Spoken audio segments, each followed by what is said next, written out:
While the entire world has been glued to breaking news out of the Middle East, while markets in South Korea are collapsing and Dubai exchanges are crashing on their very first day of trading, while all of that chaos is dominating every single screen and every single headline, the President of the United States quietly did something that the mainstream financial press almost completely missed.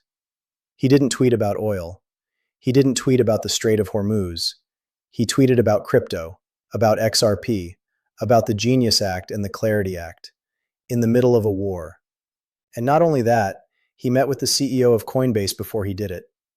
Let me pull back the curtain on what that actually means. Because this is not a tweet. This is a signal. And most retail investors are completely misreading it. Stay with me. Welcome back. This is your calm, rational analysis of what's actually happening beneath the surface of the crypto market right now. Not hype, not panic. Data, logic, and structure. Before we go any further, nothing in this video is financial advice. This is educational and analytical content only. Always do your own due diligence.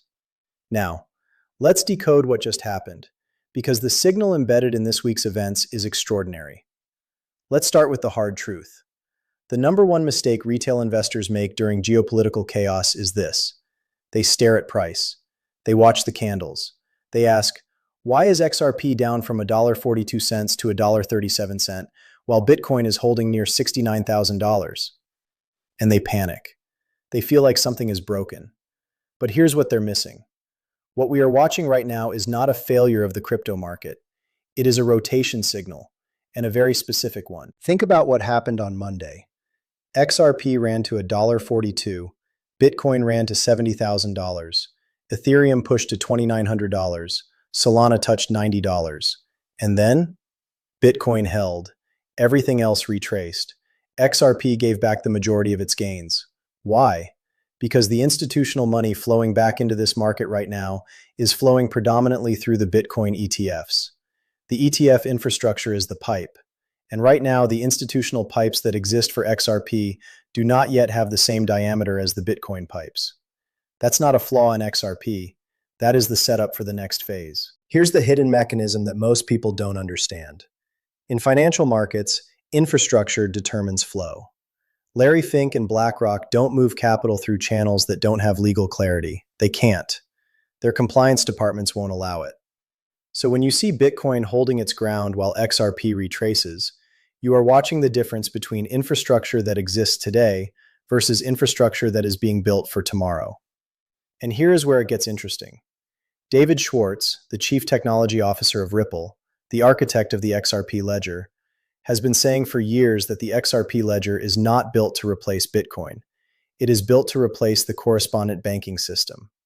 The $27 trillion sitting in Nostro and Vostro accounts globally, dead capital, frozen inside the pipes of an antiquated system, that is the target. Not Bitcoin's store of value narrative, a completely different and far larger ocean. So when you ask why XRP isn't holding up as well as Bitcoin this week, the answer is simple. The pipes that serve XRP's actual purpose are still being built. And what happened this week is that the President of the United States just called the contractors and told them to speed up. Let's do the math that the retail crowd ignores. And I want you to actually think about these numbers, not just hear them. The global cross-border payments market processes approximately $150 trillion annually.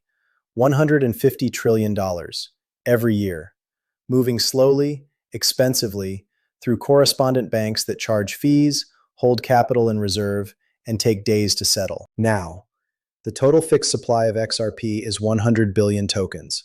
That number will never change. It is hard-coded. Of those 100 billion, approximately 55 to 57 billion are in circulation today. Ripple releases 1 billion from escrow each month, but historically, the vast majority of that gets relocked. The actual net release into circulation is a fraction. So here's the math that matters. If you want to move even a conservative slice, let's say just 1% of that $150 trillion cross-border market through on-demand liquidity using XRP as a bridge currency, you are talking about $1.5 trillion in annual flow per year through a token with roughly 55 billion liquid units. Think about what that means for the required price of XRP to function efficiently as a bridge. At $1.37, every dollar of XRP represents roughly 75 cents of working capital per unit in circulation. At current prices, XRP cannot absorb the volume that its designed use case requires without significant slippage. You know what fixes slippage? Price. Higher price means fewer tokens needed per transaction. Fewer tokens needed per transaction means the system is more efficient. The price is not speculation. It is a design requirement. This isn't a Moonboy fantasy. This is the logical, mathematical outcome of what the XRP ledger is engineered to do. And the Clarity Act, the one that President Trump just personally demanded be passed, is the legal structure that opens the institutional gate.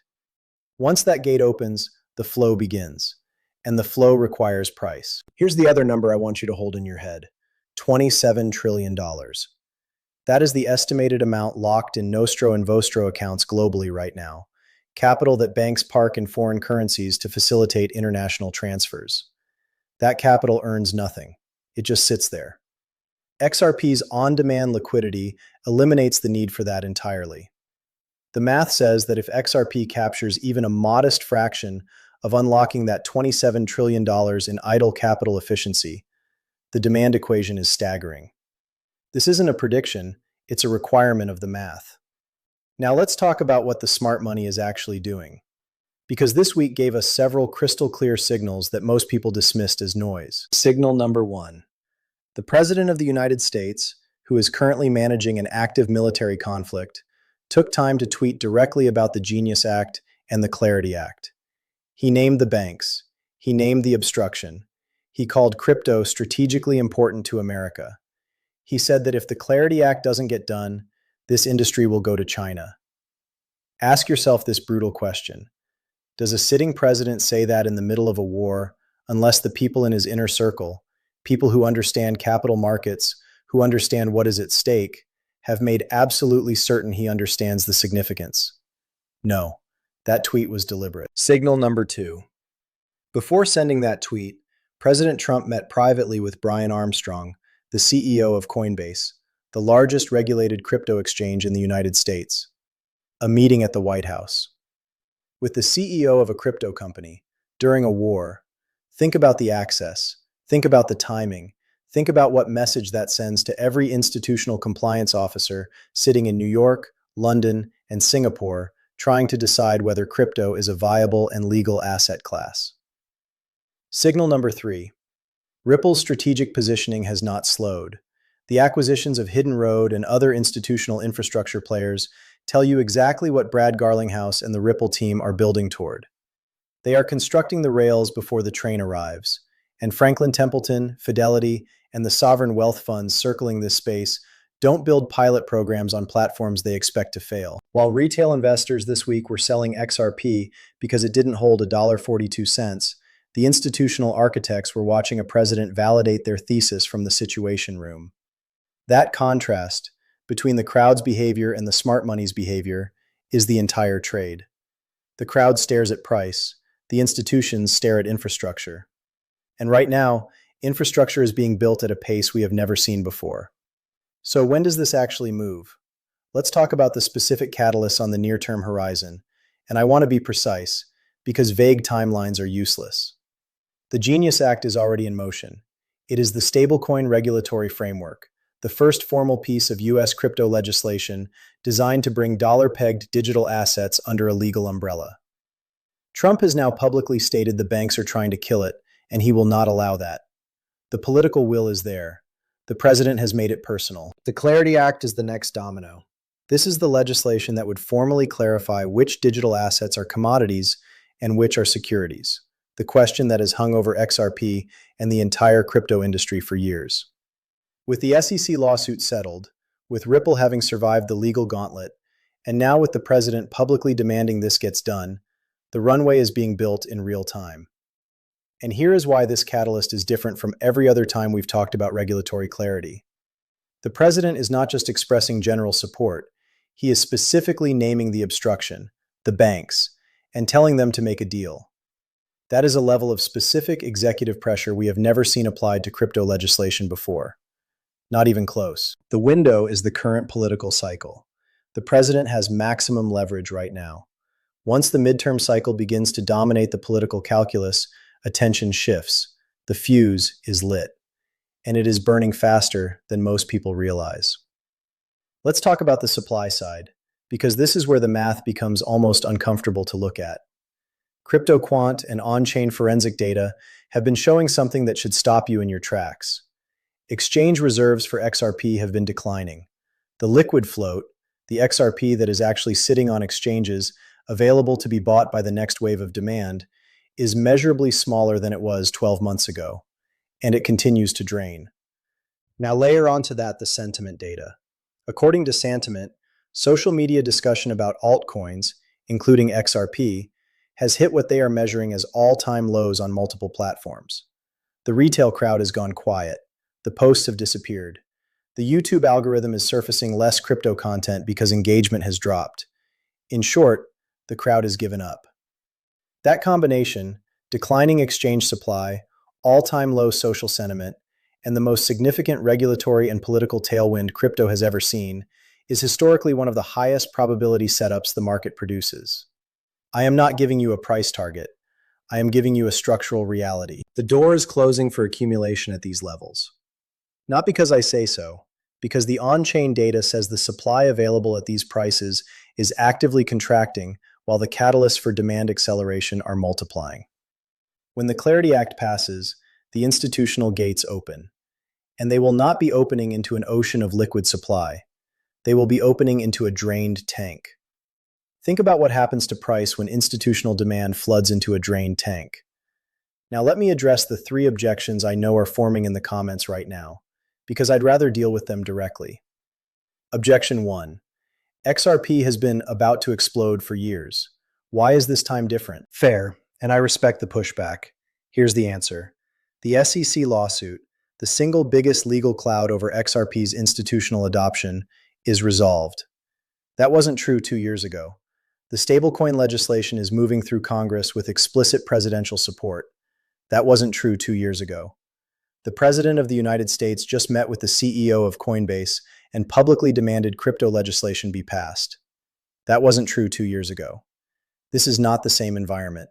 The structural blockers have been removed in a sequence and at a pace that has no historical precedent. Objection 2. The geopolitical situation could blow up everything. Oil hits $100, markets crash, crypto collapses. Goldman Sachs put a $100 price target on oil if the Strait of Hormuz stays closed. Scary headline. Reality check. Oil hit $120 in March of 2022. The world did not collapse. In fact, what happened after that? One of the greatest market rallies in recent history. And President Trump has already ordered political risk insurance for maritime trade through the Persian Gulf. Moments after that announcement, oil futures dropped 10%. The president has shown he can move markets with a single action. That is not a liability for crypto. That is an asset. Objection 3. Crypto is correlated to risk assets. If the S&P 500 goes down, XRP goes down. Correct, in the short term. But look at what's actually happening right now. The Israeli stock market, a country under active attack, is rising because smart money sees the black cloud being removed. The fear premium is being priced out, not priced in. That same dynamic is beginning to play out for crypto, and once the last remaining black cloud, regulatory uncertainty, is removed by legislation, the risk premium in crypto collapses. What happens to an asset when its risk premium collapses? It reprices, significantly. Here's what I find genuinely fascinating about this moment from a historical standpoint. We are watching multiple markets respond to the same geopolitical event in completely opposite ways. The Dubai exchange opened and crashed. The South Korean market hit an all-time high and has since fallen 14% in 48 hours. And the Israeli stock exchange, the country at the center of the conflict, is going up. Why? Because markets are not just pricing assets, they are pricing certainty. Where there is a known quantity, even a painful one, money moves in. Where there is an undefined cloud of fear, money moves out. The South Korean and Dubai markets are experiencing the unknown. Israel is experiencing the known, the removal of a long-standing threat. XRP right now is in the South Korea zone. The cloud of regulatory uncertainty, the cloud of What will the government do with crypto is visible. People can see it, and it is suppressing price. But here is what South Korea tells us. The moment the cloud starts to lift, price reacts violently to the upside. We already saw the preview. $1.42 on Monday was not the ceiling. It was a preview of what happens when fear lifts, even briefly. The people watching this video right now, the ones who made it this far, are not the crowd.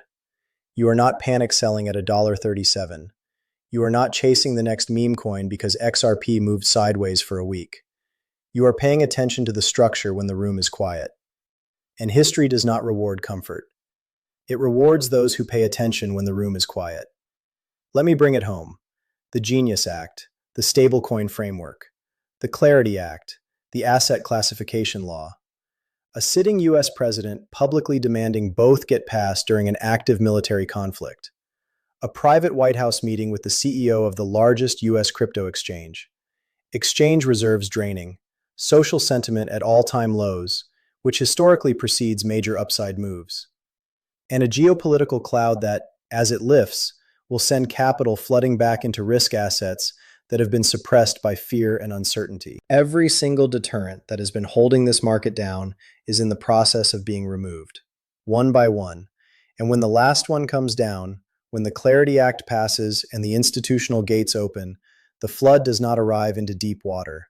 It arrives into a drained tank. The math doesn't lie. The structure is almost complete. The question is only whether you are watching the noise or watching the structure. If you made it to the end of this video and you actually understand what we just decoded together, drop one word in the comments: structure. I want to see who is paying attention. Stay patient, stay rational, and as always, we don't wait for the future. We plan for it.